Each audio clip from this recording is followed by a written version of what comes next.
male picture what is going to happen before the actual formation takes place.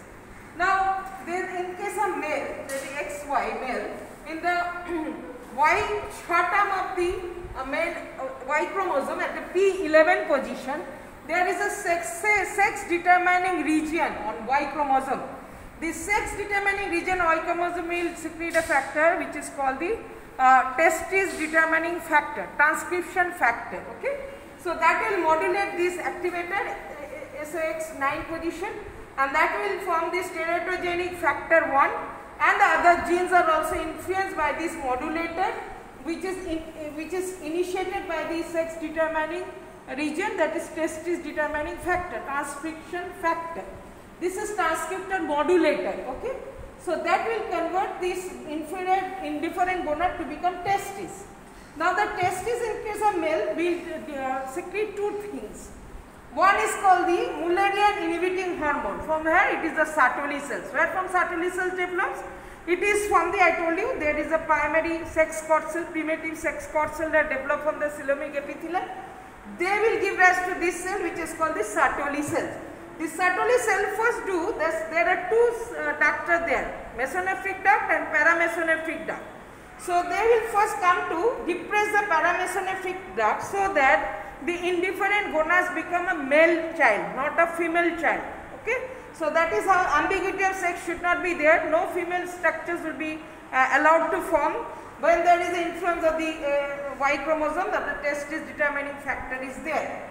Now testis at the same time they will start secreting the testosterone from the Leydig cells. Okay, so testosterone starts secreting from the Leydig cells, and these Leydig cells will stimulate the mesonephric duct system to be influencing this. So the genital duct system, the duct of the vas deferens and the efferentia, this is all being developing because of the influence of testosterone from the mesonephric duct. The testosterone is converted to dihydrotestosterone 5-alpha reductase enzyme, and that will go to give rise to the formation of external genitalia in case of male. In absence of this 5-alpha reductase enzymes, there will be ambiguity in the external genitalia of the male. So this is very important factor which plays a great role for the development of the external genitalia in case of male. Okay.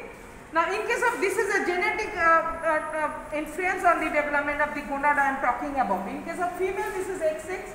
So in case of XX, that is a gene which is controlling the development of ovaries called WNT4. Okay. And that will secrete a factor called DAX1 and the other genes that will go to from the ovary. Ovary will secrete a factor, this is called estrogen, that will from the both maternal side and the placental side.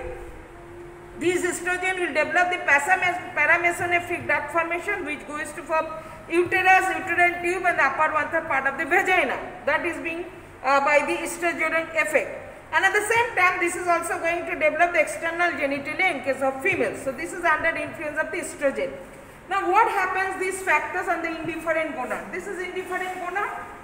Under Y influence, because of the testis determining factor is present there, so the testis will be going to develop, and it is repression of the all other factors that is going to develop the female gonads. Now when the testis is formed, what is going to happen? The medullary cords will be developing. That will be the medullary cord which is in future forming the retate testis. Then there is the cortical part that will be suppressed. So there will be no cortical cord formation in case of male. So the medulla will be stimulated but the cortex will be depressed. And there is a formation of a thick lining called thick tunica albuginea along the coelomic epithelium, and this is required because testis is formed in the thoracolumbar region and it has to descend, and for descent instead it has to be released from the coelomic epithelium as the capsule of the genetic reach. So that is the three things are being developing. One is medullary cord development for the retate testis, cortical cords absence, and the thick tunica albuginea will be present. Now in absence of Y chromosomes, this is a passive phenomenon of the development of the ovary. So ovary is being formed from the indifferent gonad. So what happens? The medullary cord is not being influenced. It is not to be generated. So that will start degenerating. Rather, the cortical part will be developing. There were two divisions of the cortical cord. The cortical cords are formed by the division of generation of the coelomic epithelium. So first generation and the second generation of the cortical cords will be there. The first generation will forming the cortical stump, and the second generation will forming the follicular cells, and on this follicular cells the primordial germ cell will sit for the formation of the ovary. Okay, so this is the cortical cord development will be more aggressively in case of ovary, and there will be no tunicule virginia, rather the capsule of the ovary will be coming from the covering coelomic epithelium. So the capsule of the coelomic epithelium, that is cubical in nature, because the coelomic epithelium is a wall of the yolk sac which is cubical. Cubical epithelium will be there. So the lining epithelium of the ovary is cubical in nature. So this is the overall picture. We see where the genes plays a great role for the differentiation of the sex in case of male and female, and we will see in picture, this representation will be done in the pictures to show how the testis developed by the SRY chromosome, testis determining factor, and what happens in different gonads. And in case of absence of Y chromosome, the ovary will develop, and what happens to the indifferent gonads.